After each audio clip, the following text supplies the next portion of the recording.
Geek Squared.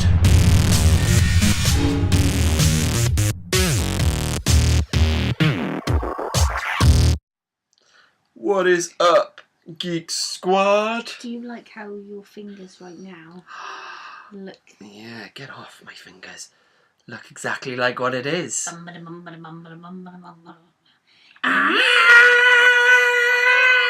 Wonder Woman movie review, I don't yo. think that's it. I think that's like Kiss or someone, isn't it?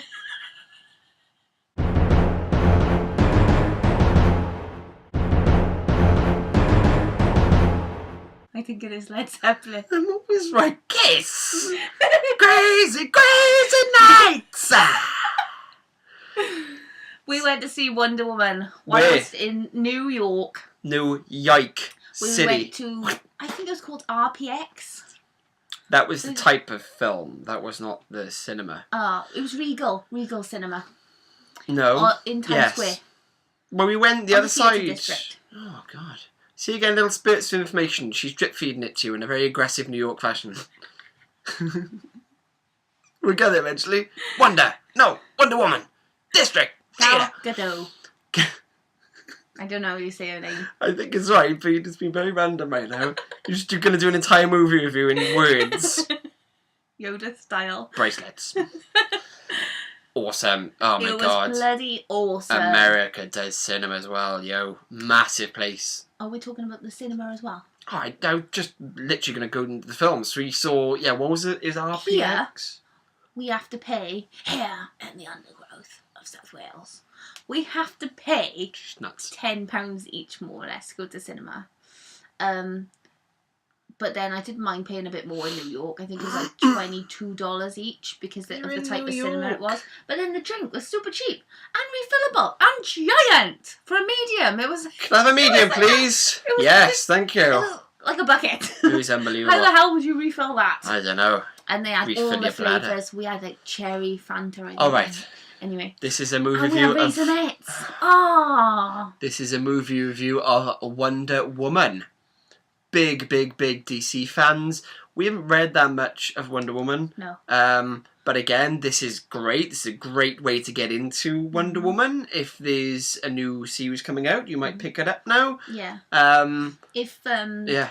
Because of your love for Batman and my love for Batman also, at the end of Batman vs Superman, there's that little bit with Wonder Woman, and yeah, little like, nod we to it, loved wasn't her it? in there. Yeah, at the start of the She saved the that film, love. Let's face it. Oh, she saved that bloody film, literally. Saved everything. Yeah. Have you seen her outfit? Oh. Anyway, so anyway, yeah. So, she's lost now on the. I know. She's got the outfit. So anyway, anyway, the Comic Con I am. So anyway, at the beginning of the film, she starts out with the photograph that's shown at the end of Batman vs Superman. Yeah. But the little like exchange between her and Bruce Wayne, and yeah, and then she goes back in her memory, and it was phenomenal. DC, man. You kind of lost your way a bit with Batman vs Superman, and I wanted it to be good. It was not good, love. Not for a Batman film. And then bloody Suicide Squad again. I loved it, but everyone was like, "Oh, what are you doing? You really cartoonized these characters, dude. You are back on track. Amazing, wasn't it? Yeah, absolutely. Just whatever way you want to score a film. There were parts of the film where she literally got her face and her billowing really hair up close, and I wish I had a fan like that, just like that. Look at her pouty. And it was awesome. It was awesome. We didn't even. Oh, look at my squash then. If something like that happens, usually you're like, oh my god, it's just her face all the way through. Yeah. But it was just brilliant. So I just showed everyone how messy. Oh, sorry, you just got geek stuff there. Some whips and chains in the background. It's like gonna be proper embarrassing, isn't it? Not that we own any. I think you just saw my squash. That's fine. The giant BB-8. Yeah. So, yeah, it wasn't too long. It was just right. I think it was around 2 hours, wasn't everything it? was perfect. The supporting characters were brilliant. She played Wonder Woman amazingly. I think she's an inspiration to like young girls out there. It's really good, you know. The young lads who just want to go and bloody throwing stars at people. She is a powerful woman. And usually they introduce the guy character with a lot of like romance and everything, and I get really disappointed. Yeah. I'm like, oh, why does she have to rely on a man? Just Twilight Eyes things, isn't it? Yeah, to bring her through the film. But it wasn't like this. It was like So good. Steve. What's his name? It's not Steve Rogers. Is it Steve Rogers? That's Captain America. Uh, Geek Squared, and she's don't even know. I can't remember the supporting guy's name. Steve someone. Doesn't matter. He's just an average Joe, isn't he? Captain, his name was. So there you go. He was sort of there just to kind of support her. Is it Chris Pine? His name in real life. Oh, lovely eyes. I'm not going to pick it up again. So basic plot of the film, we go back and see what happened in that picture. The picture is obviously like a World War type of thing. They go back to the World War setting. We see where she lived, absolutely beautiful, kind of mysterious place she lives in. She's an Amazon woman, so she's like a warrior princess, basically. A bit like Xena, but a lot prettier and a lot more badass, basically. As a kid, she wants to train. She wants to become a warrior. No, you're too protected. You know, the leader of this entire world is your mother. You can't do it. You're the most precious thing here. And she's like, I'm going to train. Her aunt trains her, and her aunt is like the best warrior. So she gets trained up, and she's absolutely badass. It reminded me of the Final Countdown. You ever seen that film? Yeah. So all these warships come through this invisible wall, and they enter her world, and then all war breaks out. Obviously, you know what friggin' humans are like. They just want to the captain was a spy. Everything. Yeah. He was actually going and spying on the Germans because they were making some kind of gas to kill off the world. Love, just say the world. The Jews and everyone else other than the Germans, basically. Yes. But we're not very big on the history. But then, so he sort of penetrated by accident the force field that was around the place where Wonder Woman lived.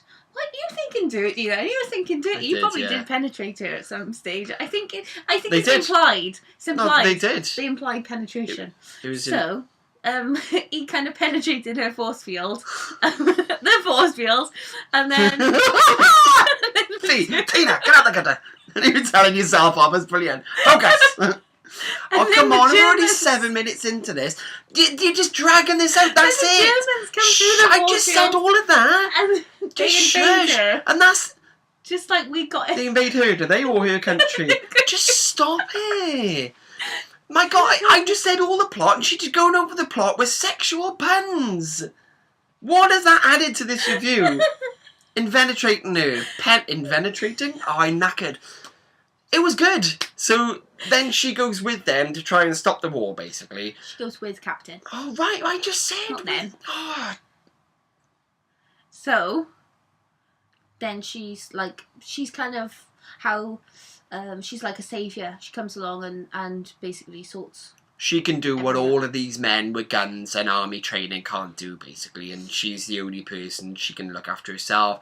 There's a good group of supporting actors as well. The supporting cast was good. A little bit of humour in it as well, which was good. You picked up on something as we were coming back down the escalator. You said... as soon as it got really serious and you thought, come on now, they go in a different direction. So they go either it was like funny... a lull without the fighting. Then they put in this fighting scene. It was or a bit of comedy or something. Yeah. And that's what Marvel do very, very well, isn't it? Think back to Civil War. As soon as it gets too heated between them, you get action or Ant-Man says something funny. And that is something they must have looked at Marvel films and thought, right, how do you make these a little bit more light-hearted, not as silly as Suicide Squad? And I hate they did it really well. When there's this like sort of big bad person who's animated or CGI'd, or I hate that. We know we hate that. But it wasn't like that. No. The bad guy in it was the guy from Harry Potter. He played brilliant part as well. Yeah, really good. Honestly, there wasn't anything that I could fault with it. It was faultless. Literally, however you want to grade a film, it had the funny moments, it had the action, it had the serious drama, it had a bit of romance, but only kind of thrown in. It wasn't... A bit of something for everyone. Yeah, it was something for everyone, and it was awesome. I mean, we don't know much about Wonder Woman. Do now. But yeah, we do now. It showed you enough. It was amazing. We waited because maybe I thought maybe that there would have been a Justice League kind of teaser at the end of it, or something to tie her in again. Yeah. But there wasn't anything. I was a little bit disappointed about that. Yeah, I mean, DC don't. Obviously, we know that she's gonna be Justice League, in the baby. Justice League. Oh. We know that. But a little snippet of that. Come on. Come on. Just a tiny little thing, and the guy's sweeping up popcorn. He said, "There's nothing for you guys." For crying out loud. But it was just us and this one other dude that was in the cinema. That's one with the toilet then after he obviously just left. So yes, what are we saying? What's going to be a? Oh my god, I gotta give it a 9. The only reason I'm giving it not a 10 is. Do we do it a 5 or do we do it a 10? I don't know. I think that 4 out of 5 doesn't seem as good as 9 out of 10. We'll do 9 out of 10, and I'll be lazy and I'll keep it up. I'll say the same. Why are you underscoring it not the 10? I would have given it the 10 if it had had the post-credits scene and not the baby crying, which wasn't anything to do with the film. It was to do with the cinema letting a woman in with a newborn child. Why did I give it a 9 other than being lazy potty mouth? I don't know. I like my supernatural elements, and there were a lot of that, but in places it felt a bit like Thor, and I'm not the biggest fan of Thor. Do you wish that they would have given Bruce Wayne more of a part rather than just sort of implying that? No, like there's this woman in it, the doctor who's creating this gas, and she's got this cool little mask on. And I like masks, and I like, I do like CGI, but in different ways. You know, like, I know you're sitting there thinking, oh, well, you like Batman, he's just a man. But the villains of Batman are my favourite bits of Batman, the Joker and all these things, these different characters. Do you like Two-Face? He's part of Batman. Well, no, because he hasn't got a mask. No, but he's CGI'd, he's half a face, he's half his face a mask. Yeah, so for me, it could have done with a... Oh, right, love, wrap up now. There's a lot of villains for Batman. For me, it needed a bit more of Doctor Strange, for me. A little bit more of something going on. But, yeah, solid performance. I'm just so happy for DC, because we are massive. We are DC over Marvel. And the guy in the cinema, he said to Craig, what are you doing? You got a Marvel t-shirt on. I know, because when he did it as a woman, he's like, oh, I suppose you got to represent. I'm like, no, I'm a DC guy, and honestly, I got so many DC tops at home. And then, when I did wear Joker t-shirts. Oh, we got accosted by a group of cosplayers in the middle of Times Square who wouldn't take no for an answer, and they were like, take a photo. So I got my phone out and took a photo. And then they demanded money from me. Oh. Cosplayers. I was like, you ain't having more than $5, you can piss off. Language, love. Joe got a massive knife and he held it to my throat and he said, hey, give me some money, yeah, make me sound like, oh, you're funny. Oh, God, okay. And he said, let me buy something nice. A massive wad of money, mine, just in his hand. And, yeah, we did that, but, yeah. It was a little bit scary. It was scary. But we did get awesome photos, which Craig will flash up for you. Yeah, that's the only reason I said it. But it's still DC, so you know, we're bringing it back. We're on the theme. There was he actually told me off earlier on during the day because we were walking around and we were stood at the one of the crossings, and Craig is stood next to Batman's. Got a really good picture of that. Yeah. And then he turned around and went, naughty. And I'm thinking, oh God. Oh Jesus, I just pissed off Batman. But yes, Wonder Woman, go and see it.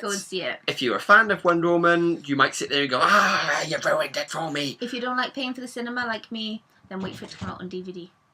That was the cat then, trying to get in the room. The hell out of me. I thought this was going to be our live bloody invading.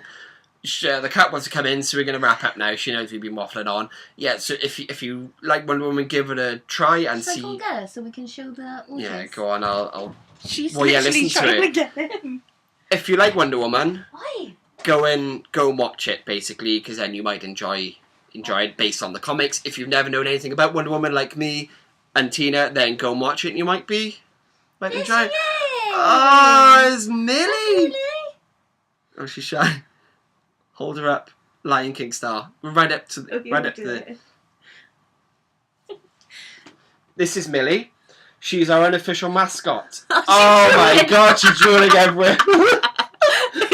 So there she is. They say never work with children and animals. I work with the biggest child known to man. So this is now the animal. This has been Geek Squared. This has been Millie. I can't even.